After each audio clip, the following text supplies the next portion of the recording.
Amphitheatrum. Memoria Martyrum et Ecclesiae.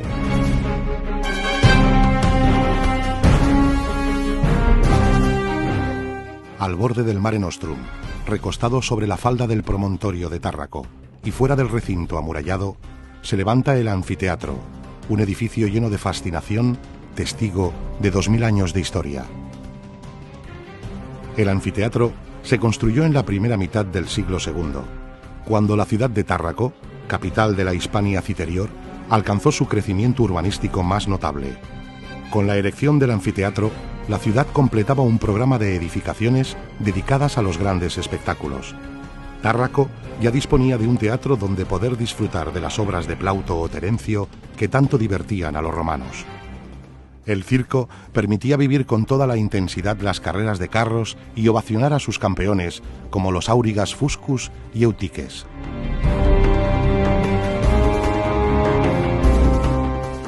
Ahora, el anfiteatro permitiría disponer de un edificio donde ofrecer a los ciudadanos emocionantes luchas de gladiadores y de animales. Con anterioridad a la construcción del anfiteatro, en el siglo I después de Cristo, el espacio estaba ocupado por un ramal de la Vía Augusta, flanqueado por construcciones funerarias y zonas de enterramiento. Sin embargo, los romanos se dieron cuenta que la configuración orográfica del terreno era apta para construir el nuevo edificio. Probablemente el promotor de tan magna obra fue un flamen provincial, un sacerdote que tenía la más alta responsabilidad del culto al emperador en la provincia Hispania Citerior. De acuerdo con las leyes y los protocolos que exigían una acción como esta, se procedió a preparar los terrenos. El edificio se diseñó desde la arena, de planta elíptica con ejes de 61,5 metros por 38,5 metros, desde la que se proyectó una grada para unos 12.000 espectadores. En medio de la arena se excavaron dos grandes fosas en forma de cruz.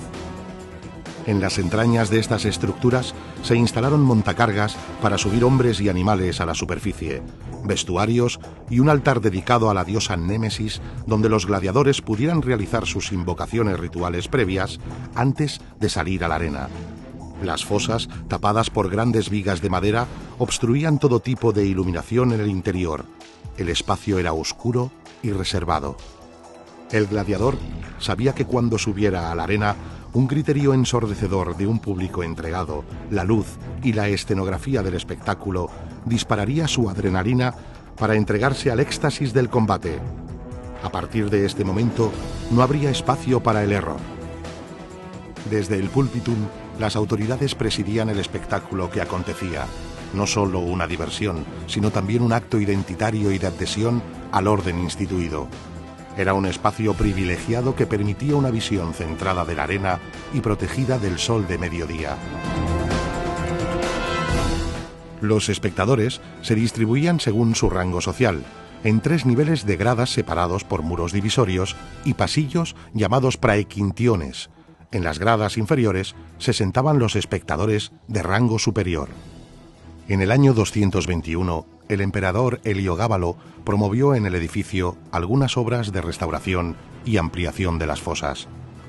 Para conmemorar este hecho, se dispuso una inscripción monumental que coronaba todo el pódium del anfiteatro. Hoy, algunos de sus fragmentos son visibles en el monumento. A su muerte y como consecuencia de los escándalos que quedaron ligados a su persona, su nombre fue repicado en todas sus inscripciones. La del anfiteatro de Tárraco es un ejemplo más de Damnatio Memoriae. El anfiteatro también fue espacio de ejecuciones sumarísimas. El 21 de enero del año 259, bajo el gobierno de los emperadores Valeriano y Galieno, el obispo de la ciudad Fructuoso y sus diáconos Augurio y Eulogio fueron quemados vivos en la arena del anfiteatro. Estos clérigos habían sido acusados de traición al Estado al manifestarse públicamente como cristianos y negarse a dar culto a los dioses del Estado. Conservamos la memoria histórica de estos hechos a través de un preciado documento llamado Passio Fructuosi, escrito por un personaje anónimo de gran cultura teológica con anterioridad a mediados del siglo IV. Recoge el testimonio de las actas judiciales y de las personas que presenciaron el martirio. Este hecho histórico tendrá una gran trascendencia sobre el futuro del edificio, dado que la comunidad cristiana de Tárraco considerará este espacio como un lugar santo. Con la cristianización del imperio a finales del siglo IV, el conjunto será protegido y es probable que en su arena se levantara un monumento o altar conmemorando el hecho martirial. El anfiteatro se convertirá en un espacio de peregrinaciones, como también lo fue la necrópolis paleocristiana, donde se veneraba la sepultura de los santos. En el siglo VI, Tarragona era una importante ciudad de la Hispania visigoda. Su iglesia metropolitana, cabeza de las iglesias de la provincia tarraconense, erigirá una nueva catedral en la acrópolis de la ciudad y a finales del siglo un templo en el anfiteatro para conmemorar el martirio de los santos Fructuoso, Augurio y Eulogio. Esta basílica tendrá 3 naves, una cabecera semicircular y una cámara que actuará como lugar sepulcral, sacristía y baptisterio. La basílica se situará en el espacio preciso del martirio y a su alrededor se ubicará un cementerio con algunos mausoleos y sepulturas individuales. Los cristianos deseaban enterrarse cerca del lugar martirial como una expresión y deseo de salvación por la proximidad a este espacio sagrado y por intercesión de los santos. La incursión árabo-bereber a inicios del siglo VIII tuvo como consecuencia directa el abandono de la ciudad y la desaparición de sus instituciones. Tarragona quedará durante 4 siglos despoblada en los límites del Al-Ándalus. La basílica del anfiteatro entrará así en una fase de abandono y destrucción, siguiendo la misma suerte que las otras construcciones de la ciudad.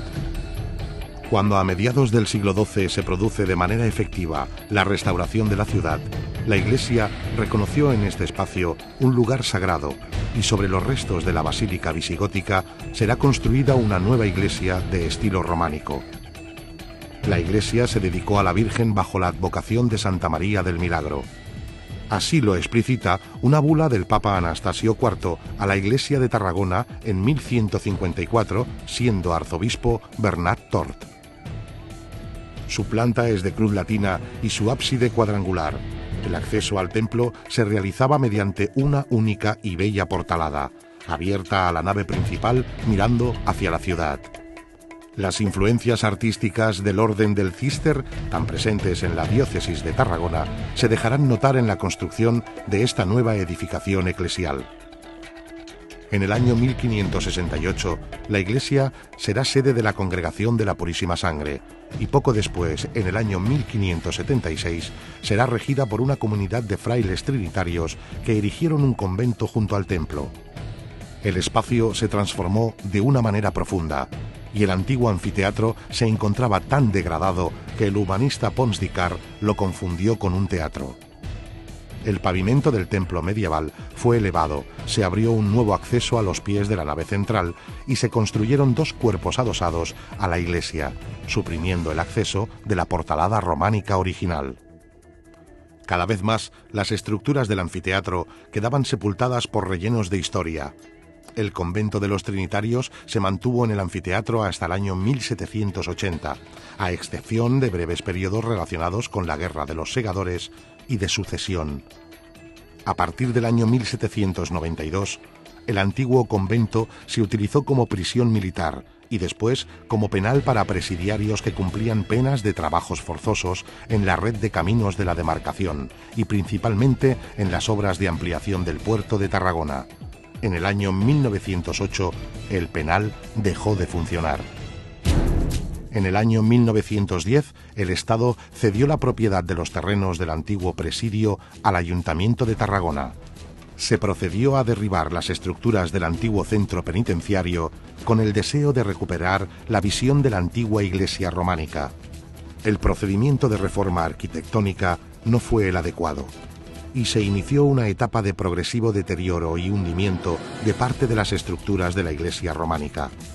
Aunque en el año 1924 una Real Orden declaró monumento arquitectónico artístico, ninguno de los numerosos proyectos de recuperación del conjunto llegó a la fase de materialización y la degradación del monumento fue imparable.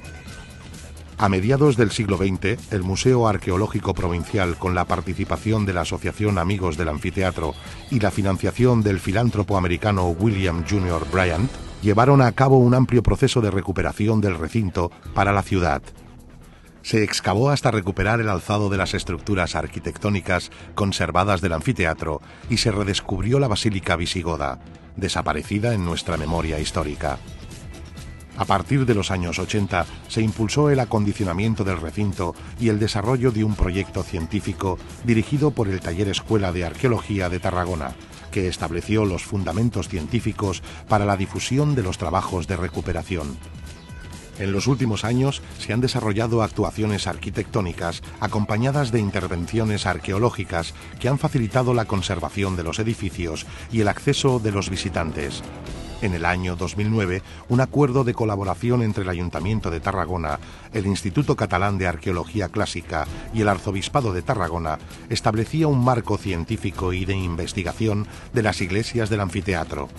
De esta manera se garantizaba la coordinación entre los trabajos de conservación arquitectónica, de documentación arqueológica y de difusión o transferencia de conocimiento. Hoy, el Anfiteatro de Tarragona es uno de los espacios históricos y turísticos más concurridos de nuestra ciudad y forma parte del conjunto arqueológico declarado por la UNESCO en el año 2000 como Patrimonio de la Humanidad.